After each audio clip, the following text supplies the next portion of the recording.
Salut tout le monde, c'est Léna HBK et on se retrouve aujourd'hui pour les pronostics de WrestleMania 40. Alors on commence tout de suite avec la première nuit, donc c'est-à-dire samedi 6 avril 2024.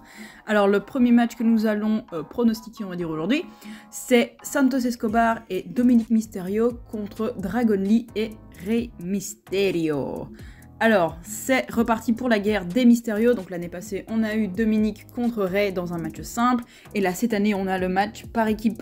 Alors vous voyez, on a effectivement les successeurs de Rey Mysterio, de qui pourrait être le successeur. Donc on a d'un côté Dragon Lee, et de l'autre forcément son fils Dominic Mysterio, le fils déchu qui a rejeté son père. Et le fils spirituel, donc en la personne de Dragon Lee, qui serait le successeur, dans le ring en tout cas, de Rey Mysterio. Alors, à mon avis, ici, ce sera Dominic et Santos qui vont gagner, tout simplement, car l'année passée, Dominic n'a pas su se démarquer, et c'est son père qui a gagné le match, et donc je pense que cette année, il va prendre sa revanche, et ainsi comme ça, vu qu'il aura battu son père, il pourra continuer sa carrière, et ça l'amènera à un nouveau niveau, et comme ça, voilà, il pourra aspirer à des titres, notamment dans le roster principal.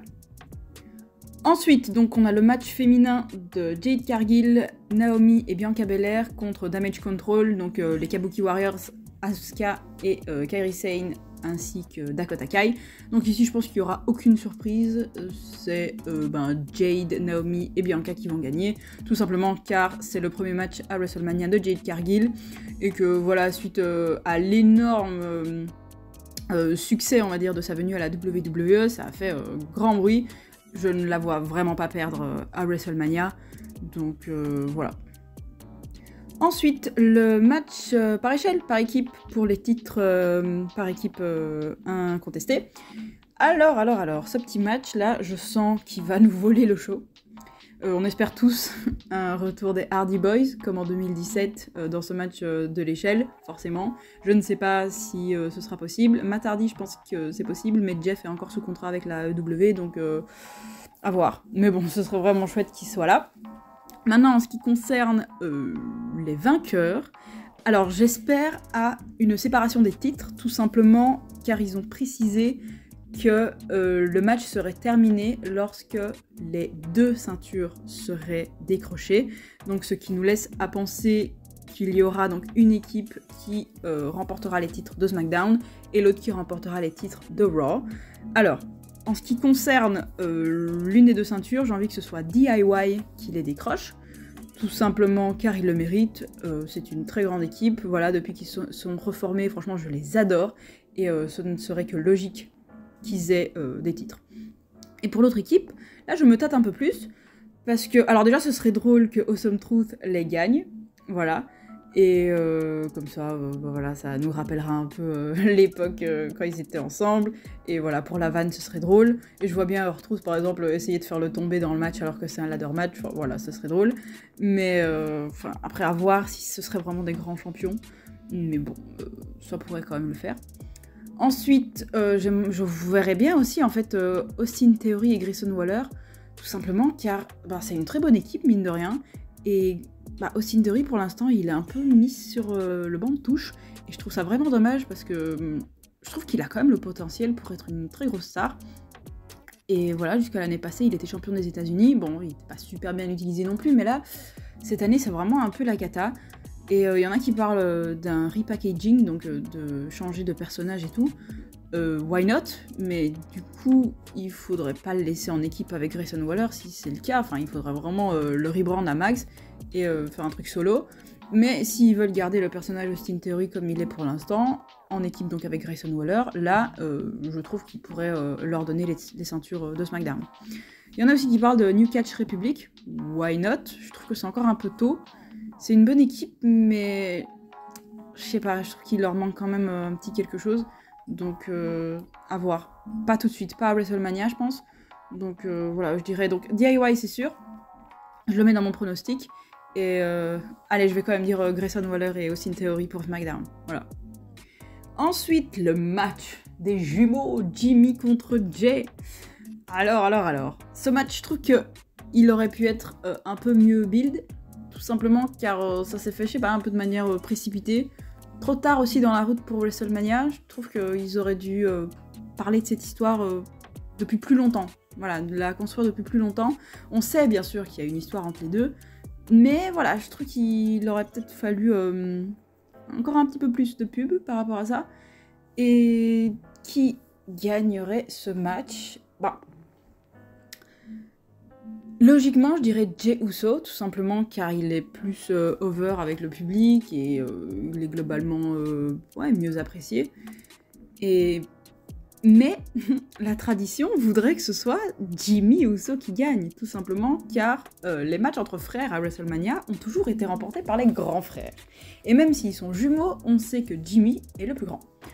Donc Owen Brett à WrestleMania 10, si je me trompe pas, ouais. C'est Brett qui a gagné. Puis WrestleMania 25, Jeff contre Matt, c'est Matt qui a gagné. Et ici, moi je dirais, jamais 203, c'est Jimmy qui gagne. Et franchement, moi Jimmy, je l'adore.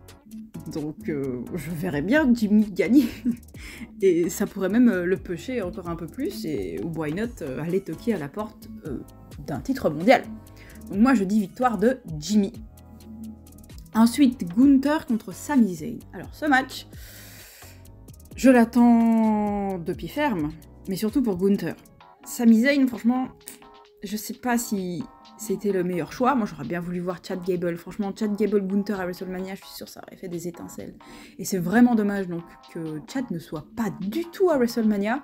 J'aurais au moins espéré un petit triple threat match pour, ben voilà, pour quand même le faire participer. Et en plus, un triple threat aurait permis à Gunther de ne pas subir le tombé pour perdre sa ceinture, parce que subir le tombé, ben c'est quand même... tu perds en légitimité, quoi. Et là, si par exemple Chad Gable avait gagné le titre à WrestleMania dans le triple threat, il aurait réalisé le tombé sur Sami Zayn, et Gunther, oui, aurait perdu la ceinture, mais il se serait pas fait river les épaules, vous voyez. Et là, il aurait pu être toujours légitime, et notamment pour aller chercher un titre mondial, parce que moi, maintenant, Gunther, je le vois aller chercher un titre mondial. Il est tellement au niveau que c'est bon. Il a dépassé le titre intercontinental. C'est lui le titre intercontinental pour l'instant. C'est son titre. Et d'un côté, je le vois pas perdre à WrestleMania, mais d'un autre, j'ai envie qu'il perde tout simplement pour qu'il aille chercher un titre majeur. Ou alors qu'il aille chercher le titre majeur tout en étant champion intercontinental.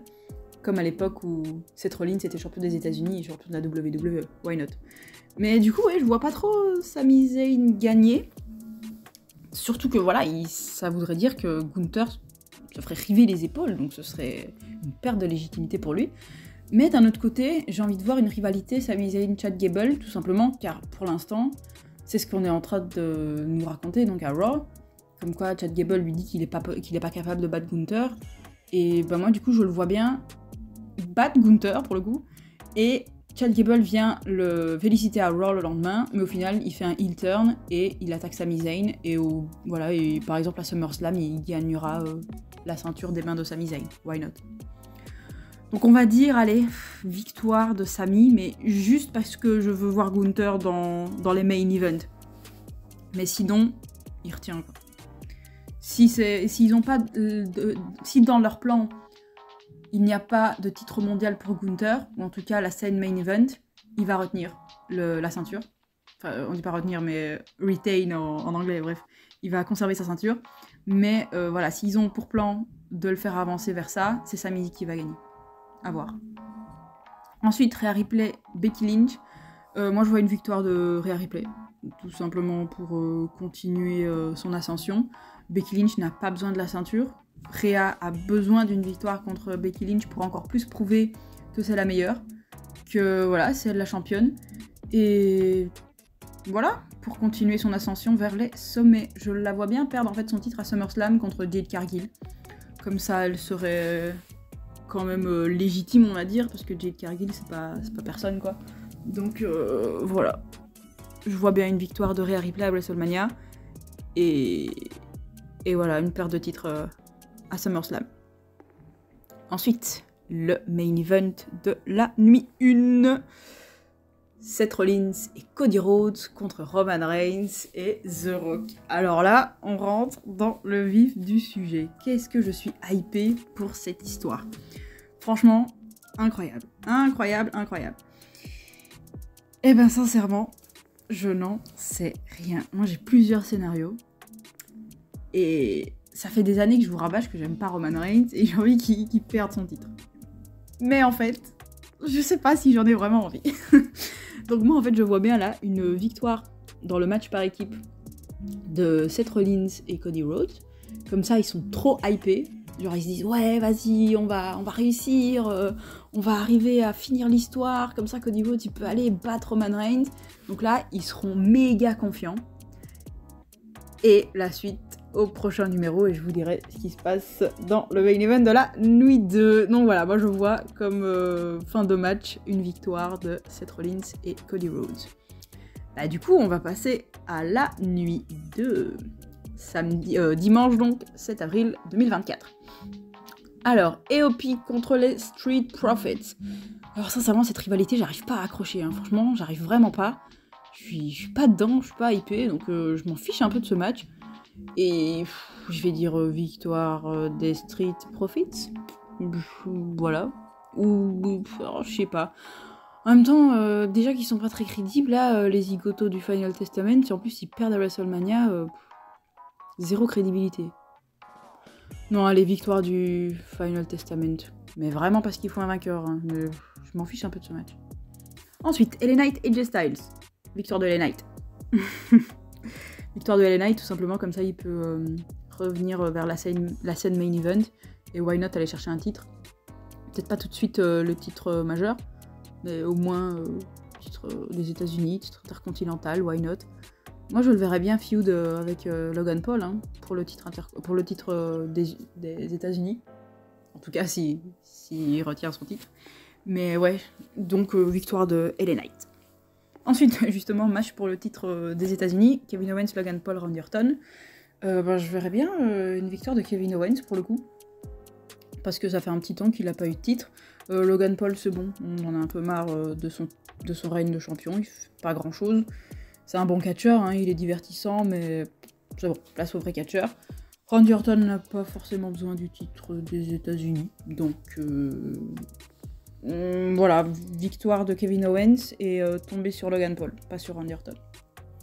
Ensuite, Io Sky contre Bayley. J'adore cette histoire, je l'aime trop. Victoire de Bayley, tout simplement. Voilà, Bayley a besoin d'un autre run en tant que championne. Elle est méga over avec les fans. Io Sky a eu un bon petit règne, hein, c'était pas mal. Mais là, il est temps de laisser la place à Bayley. Voilà, tout simplement pour reconquérir son titre de, on va dire, de leader du Damage Control qu'elle a perdu. Elle s'est fait évincer du groupe. Et là, voilà, pour regagner un peu en légitimité et montrer que c'est elle la boss. Et ben voilà, victoire de Bayley. Ensuite, oh là là, Seth Rollins contre Drew McIntyre. Qu'est-ce que j'ai hâte, qu'est-ce que j'ai hâte. Et donc ici, je vais continuer ma petite théorie du match par équipe entre Seth Rollins et Cody Rhodes contre The Rock et Roman Reigns. Du coup, j'ai dit victoire de Seth Rollins et Cody Rhodes. Et là, bam, c'est la débandade pour les gentils. Seth Rollins perd son titre contre Drew McIntyre. Il le perd, on s'en fout, il le perd. Il le perd. Ok, victoire de Drew, il va finir son histoire. Drew va finir son histoire, c'est le seul qui va finir son histoire. Moi, j'aurais bien voulu quand même que CM Punk soit l'arbitre spécial de ce match. Et que, je sais pas, peut-être qu'il aide Drew McIntyre ou je sais pas, ou qu'il n'arrive pas justement à faire perdre Drew McIntyre. Ah, je sais pas. Mais j'aurais bien voulu avoir CM Punk un peu plus impliqué là-dedans. En tout cas, peut-être, je dis bien peut-être, qu'on aura un cash-in de Damien Priest. En plus, il a laissé sous-entendre qu'à WrestleMania, ce sera pas que pour l'équipe, ce sera aussi important de manière individuelle.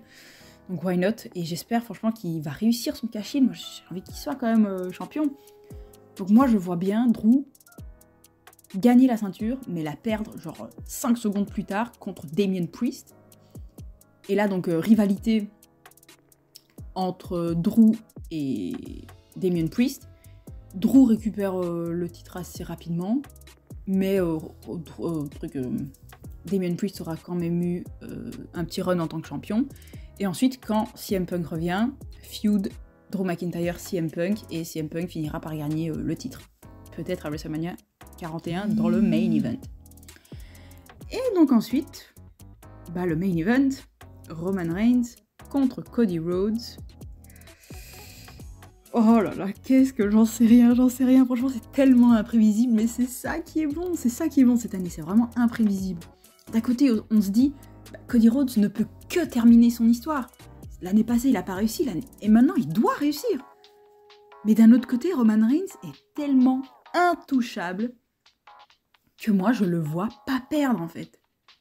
Et donc, je pense qu'on va continuer dans la dégringolade des faces. Cody Rhodes va perdre et Roman Reigns va garder sa ceinture.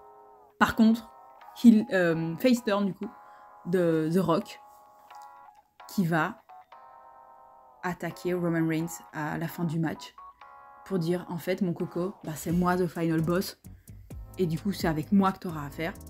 Et c'est lui, en fait, qui va battre Roman Reigns pour le titre. Il va avoir un mini-run en tant que champion. Et comme ça, en fait, Cody Rhodes pourra battre The Rock. Imaginez, donc l'année prochaine, à WrestleMania, match Cody Rhodes The Rock pour le titre. Et là, il va finir l'histoire. Et là, c'est bon, il va l'enterrer, l'histoire. Il va même pas la terminer. Il va battre le final boss de la Bloodline. Il va même pas juste battre Roman Reigns, il va battre The Rock. Et là, voilà, Cody Rhodes sera établi en tant que la plus grosse superstar de la fédération parce qu'il aura battu The Final Boss, The Rock. Mais pour ça, je pense que Cody Rhodes doit effectuer un heel turn. Il doit dire à la fin de WrestleMania ou alors au Raw d'après, de dire écoutez, j'en ai marre d'être gentil, ça paye pas d'être gentil, ça fait 2 ans que ça paye pas d'être gentil, là j'en ai marre. Là, Cody Rhodes, il va passer du mauvais côté de la force et il va mettre tout en œuvre pour finir cette histoire. Mais coûte que coûte, quoi. Il aura fini d'être gentil. Et c'est comme ça qu'il terminera son histoire en étant méchant. Donc voilà, je pense que Roman Reigns va conserver son titre et aller frapper à la porte du record de Hulk Hogan. Peut-être pas de Bruno Sammartino, parce que là, bon, on est qu'à la moitié, quoi. Je vois pas encore Roman Reigns champion pendant 3 ans. Mais les 1400 jours de Hulk Hogan, il va les atteindre. Et voilà, il sera à la place de Hulk. Et voilà, donc petite victoire, grosse victoire de Roman Reigns à WrestleMania 40. Donc voilà, c'était mes pronostics pour les 2 nuits. C'était assez long comme vidéo, je vois que j'ai 17 minutes d'enregistrement, mais il y a plein de matchs. Donc voilà, dites-moi ce que vous en pensez, et je vous dis à la prochaine. Salut, salut, et bon WrestleMania à tous.